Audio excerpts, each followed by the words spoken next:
It was everywhere I turned, this subject of human connection was like punching me in the face. And so I started and I found a mentor and we started crafting this message that I believe that was really important for the world. I truly believe when everything's meant to be, it will all conspire together. Alignment is literally the movement of your inner truth and your inner self aligning with all of your actions, thoughts, and words. That is the most beautiful moment when that happens.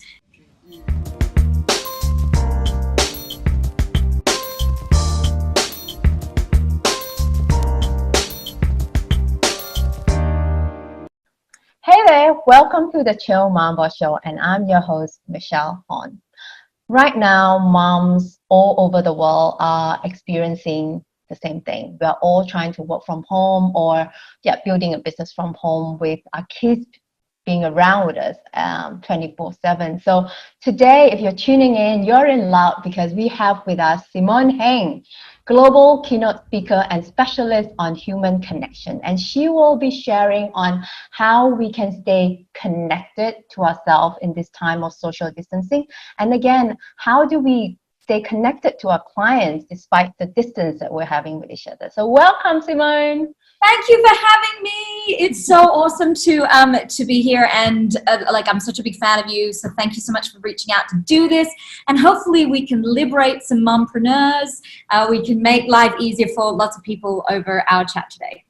Yes, I've been looking forward to this chat, and I'm a fan of yours as well. You know I do. I follow everything, and I especially love how you're so generous in your sharing of what you know, considering your amazing experiences, you know, being a global keynote speaker and being a former broadcaster, having lived and built a name in like Australia, UAE, Singapore, Switzerland, and you know, you gracing us with your time to share with us your current, like, this topic that's so close to your heart, human connection. So tell me, well, I know the story because I follow you. Tell me, how did this human connection topic become so close to your heart? So I think it was 3 years ago now, and I was on the radio and I was working at an organization where there was a lot of toxicity, and I realized something really fundamental about creativity and creating. That if the people who are disconnected, the people who are creating are disconnected, they can't produce content that connects with people. And then if you multiply that through the whole office, I realized, oh, this is why the content we're producing, people aren't following it, people aren't engaging with it, because we ourselves are so disconnected. And then at the same time that this was happening, my mum has a rare degenerative disease, and she lives in a nursing home in Australia. And they were telling us that her situation was degenerating so quickly that eventually soon she could forget who I was. So I was obviously having huge connectivity issues with my mom. Like, she still to this day, and at that time, had just started asking me, where did your father go? Like, does he have a mistress? And it's all because of the dementia. And I'm like, Mama, he died of cancer in 2004. And so, you know, then I realized like how going through that every day in the office, being an expat away from my family, and then being disconnected again from the person I love the most in the whole world, my mother, it was everywhere I turned, this subject of human connection was like punching me in the face. And they tell you the universe punches you in the face. That's your gut telling you that something doesn't feel right. There's a red flag there, like, hey, you need to explore this a bit. And so I started, and I found a mentor, and we started crafting this message that I believe that was really important for the world into something that also could become my job. And so I think that's where that beautiful release happened, because it's one thing to have a message and share, but how are you going to feed yourself? So I think that was what was really beautiful, is like everything, I truly believe when everything's meant to be, it will all conspire together. Yeah, so everything feels like it's in alignment, and that's where you should take it.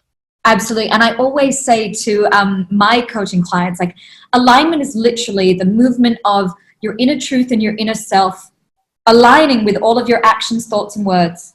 That is the most beautiful moment when that happens.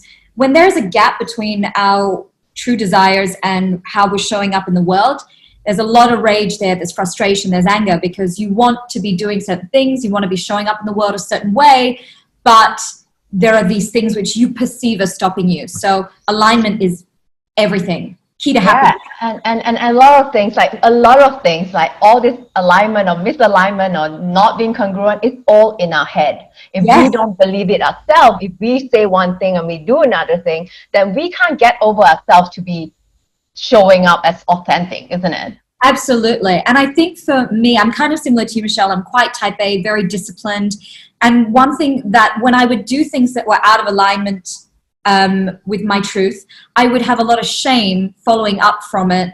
And then it became like a cycle. It became harder and harder. So it really just takes 3 moments of aligning in a row to form the new habit, right? So, for example, I was single for many, many years, and I really wanted a partner, yet I would give people who I know are inappropriate for me a date. I'll agree to a date. Then afterwards, when it's terrible, I'll beat myself up for it because I knew better, but my desire to be loved overrid my discipline and my true voice, which was saying, no, this is a waste of your time. So once I got at least 3 in a row, girls, after that, it starts to snowball. You have 3 really great things in a row of discipline, and a new habit will form.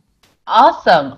And it took you how long to do your research in this topic of human connection, and before you first come out and start talking about it?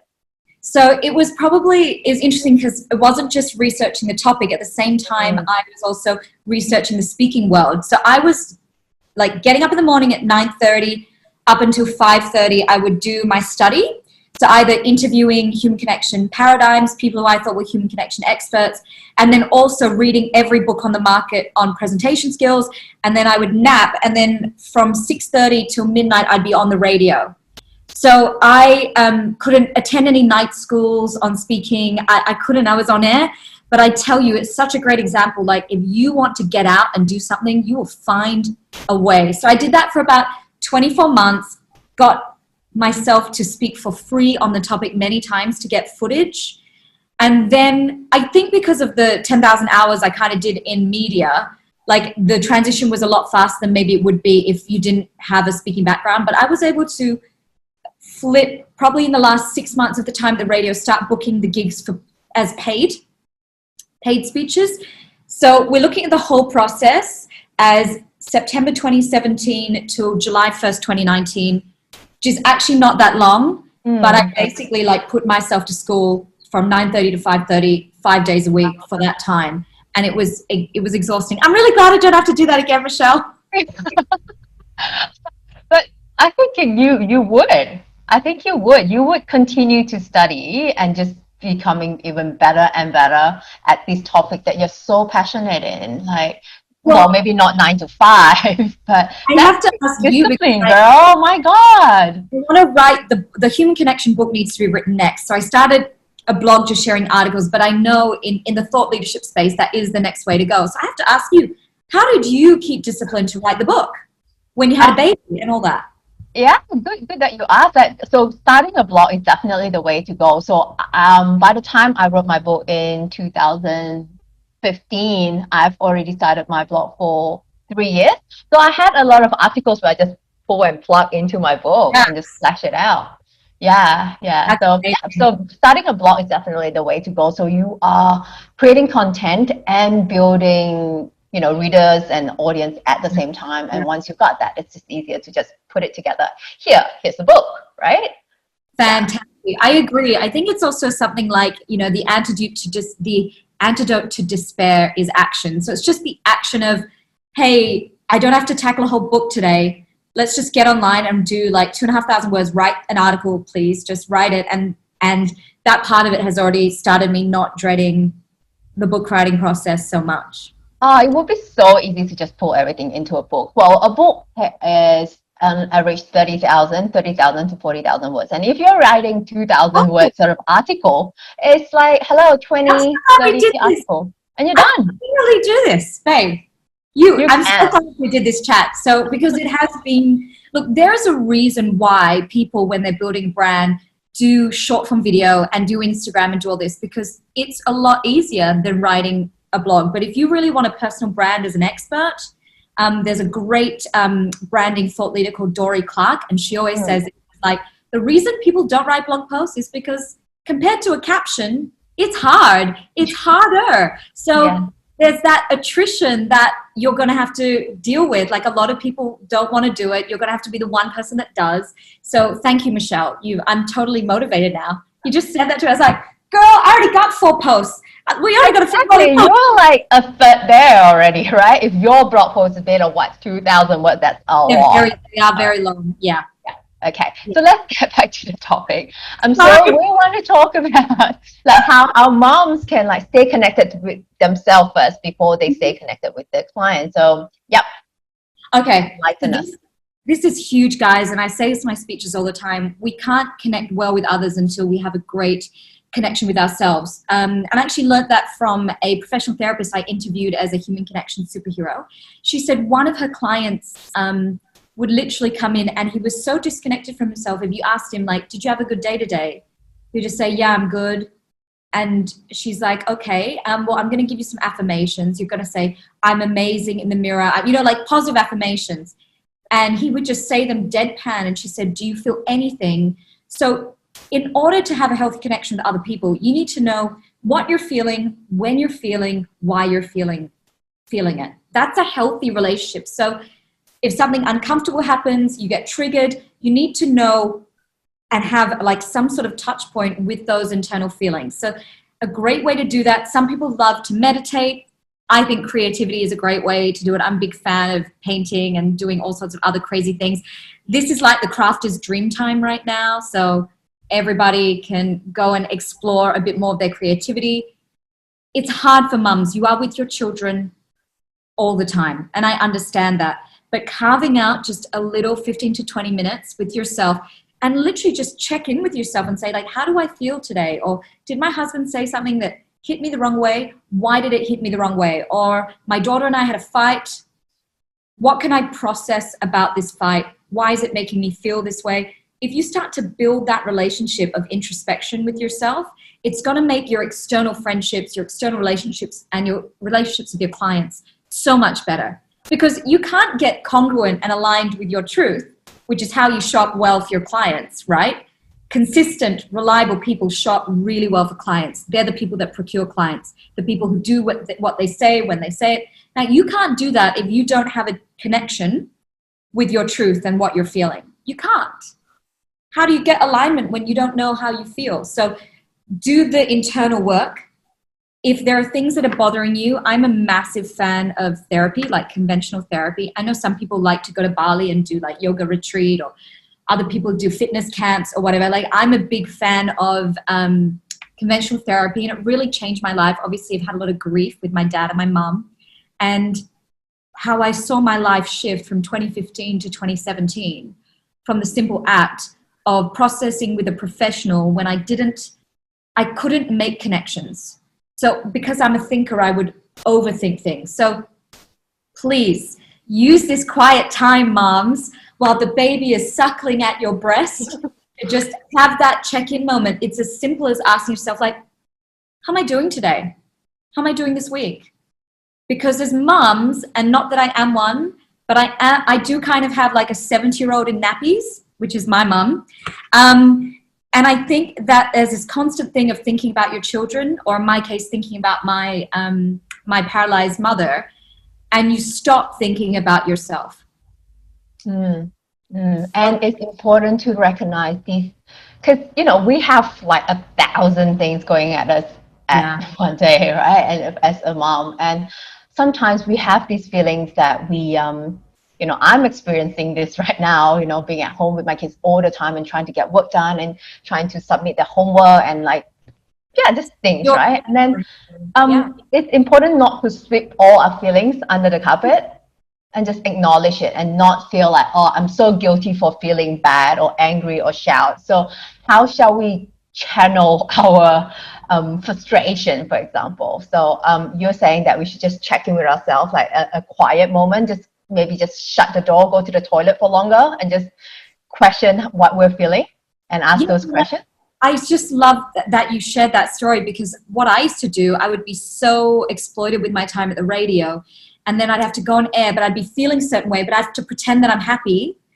And so I would sweep the emotions, and they go somewhere, guys. You cannot sweep your emotions away. There is a Navy SEAL that I interviewed as a human connection superhero, and he, in a survival situation in Afghanistan, would see stuff, and then because he had to save people's lives, sweep the emotions away. And when he went back to civilian life, he didn't have PTSD, but he could not process emotion normally again. So that's a very extreme example, but it's really healthy that you do check in. And after you do check in, if you're still feeling uncomfortable, human connection is a great solution. Pick up a phone. We can't all call a therapist anytime, okay? Call someone you really trust, or if your spouse is really understanding, and get them to help you process a little bit what you're feeling, what's unresolved, just so that you can have an outlet for it. I think journaling is incredible.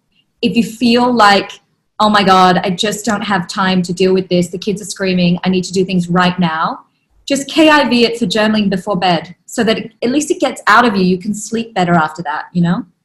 Mm-hmm. I do that actually. Right before I go to bed, I sort of like run through in my head what I liked about the day, what I did wrong, or what I feel bad about, and how. And I feel like I was speaking to someone recently, and there's a name for it. Apparently, it escaped me. And then I try to visualize how I can do better tomorrow.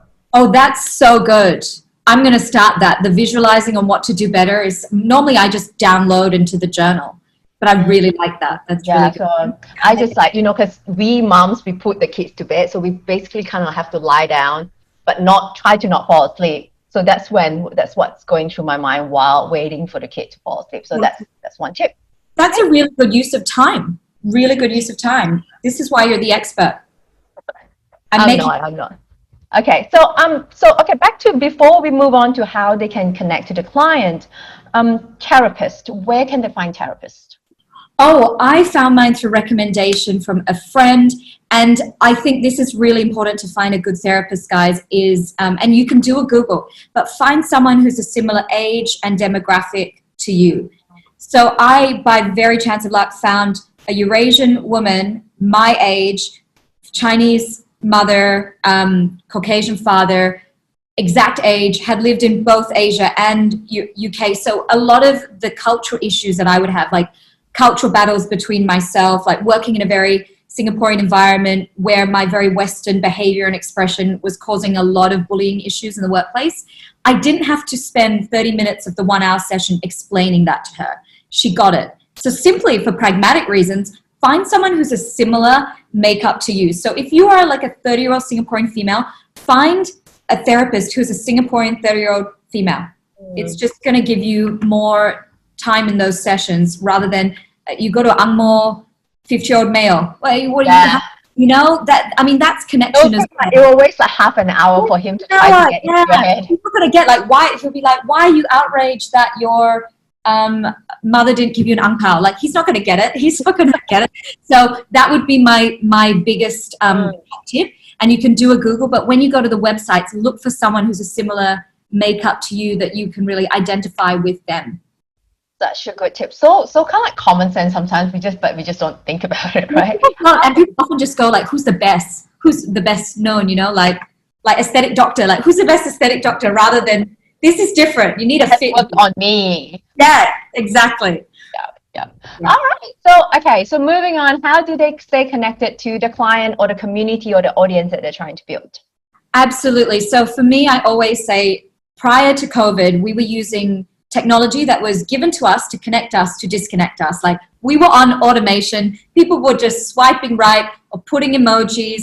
Everyone was just overdosed by social media, even though it's gone up by 40% right now because people are at home. There are ways to use that technology to connect authentically with your clients and maintain that relationship. So here's a good few resources for you. There's an incredible website called BombBomb. And BombBomb allows you to send video emails to your clients. So you can like batch record these, put your makeup on one day. And all these have to do is like a simple check-in with your client email. Like, hi, this is Simone. We've been working together for a little while now. I'm just checking in to make sure you and your family are okay. If you need anything, let me know. It's that easy. None of your competitors will be sending video email.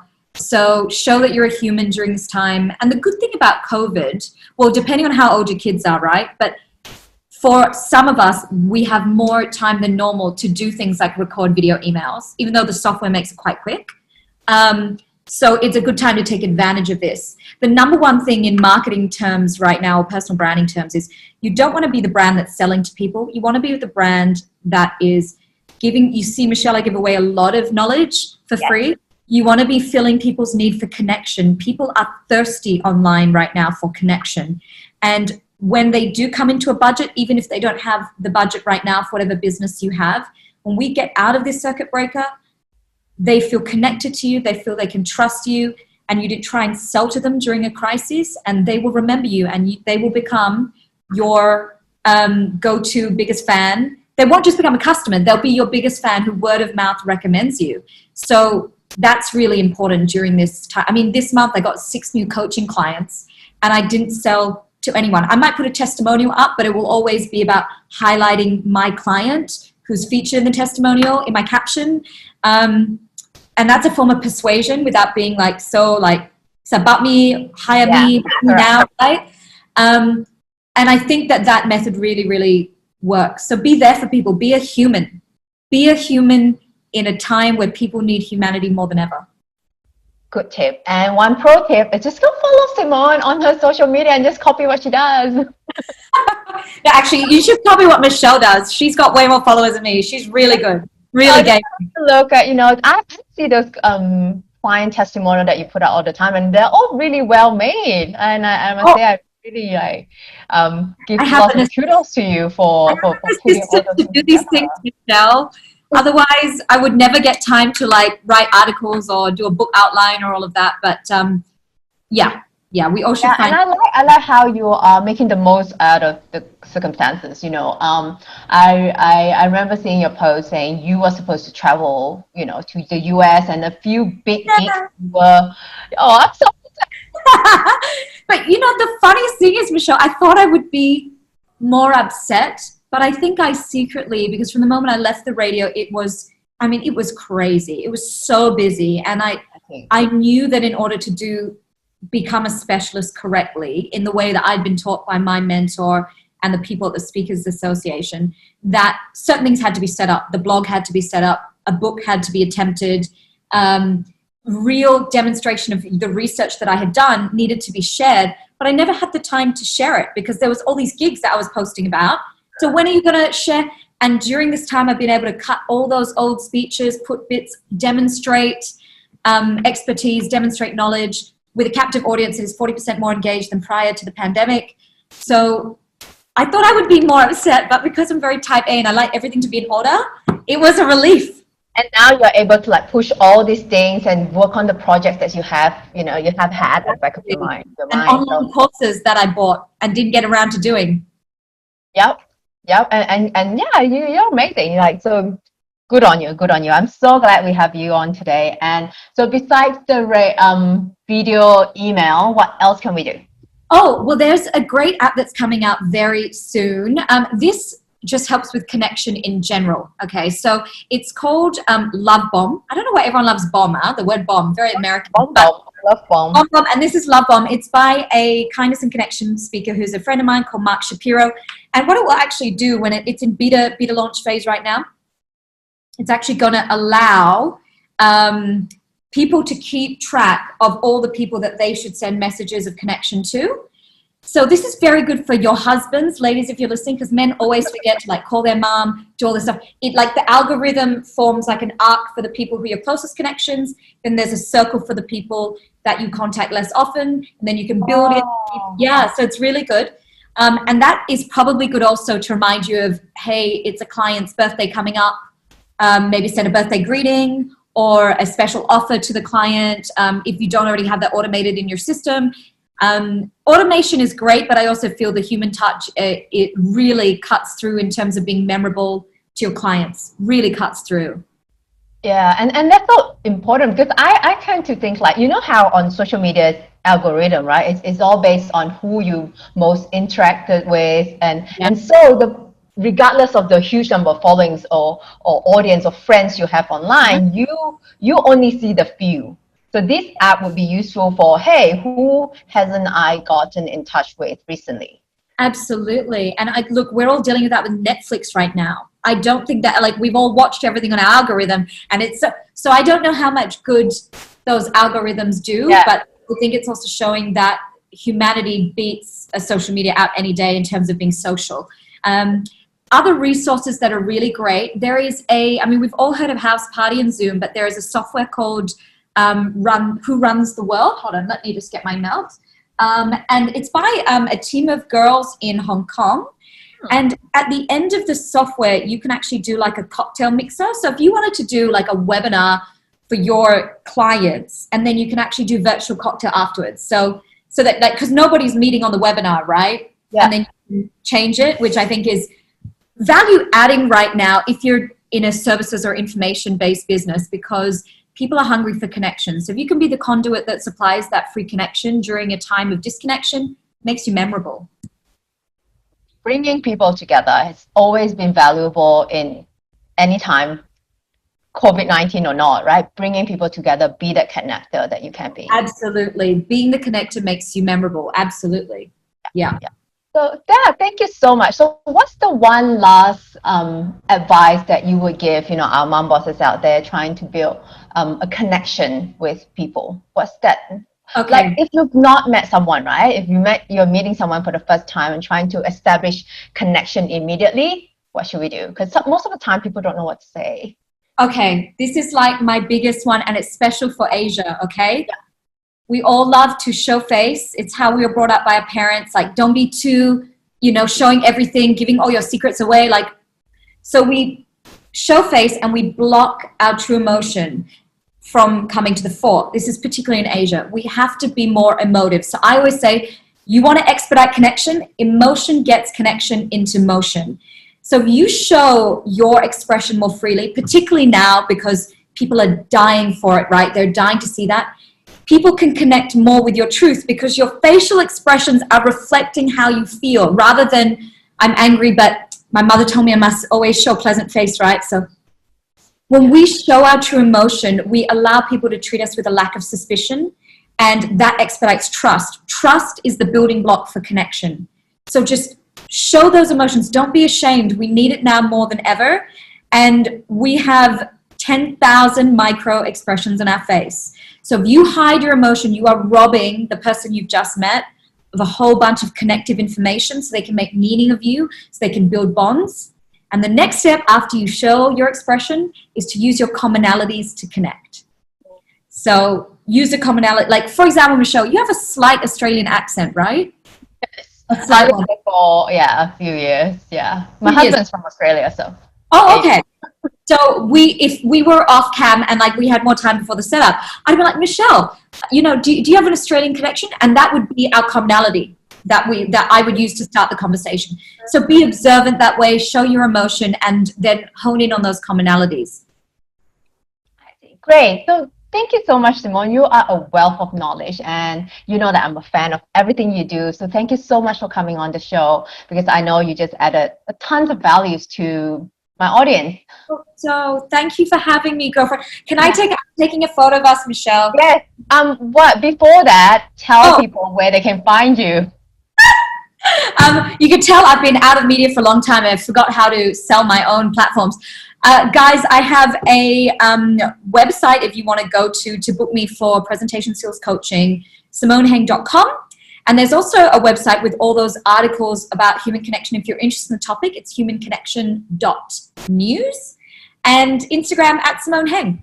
Yeah. All right, great, perfect. I'm really surprised if you say you're like out of touch. Please, I was really nervous about interviewing you. Why? Well, because you're an expert in interviewing people, and I'm like, oh my god, like. But then I know that you always value authenticity, and that I suppose you would accept me for who I am. So I'm like, okay, I'm just gonna wing this. Try and show up the same way online as I am in person. Like, that's alignment for me. Oh, do you disagree, Michelle? Do you think I'm different online? No. I mean, you are who you are. I mean, like, your post or in person has always been very consistent. And I remember when I first met you for the first time at Amanda's place, and you actually walked up to us to introduce yourself. So did I? Oh my God! Yes, you did. I'm so excited. Amanda's having a new baby. Yes, she is. All right. So thank you so much again for spending your time with us. My pleasure. And yeah, I look forward to talk to you again. If you guys need anything, and if you need anything, Michelle, just shout, okay? Yeah, will do. Bye-bye. Bye, hon.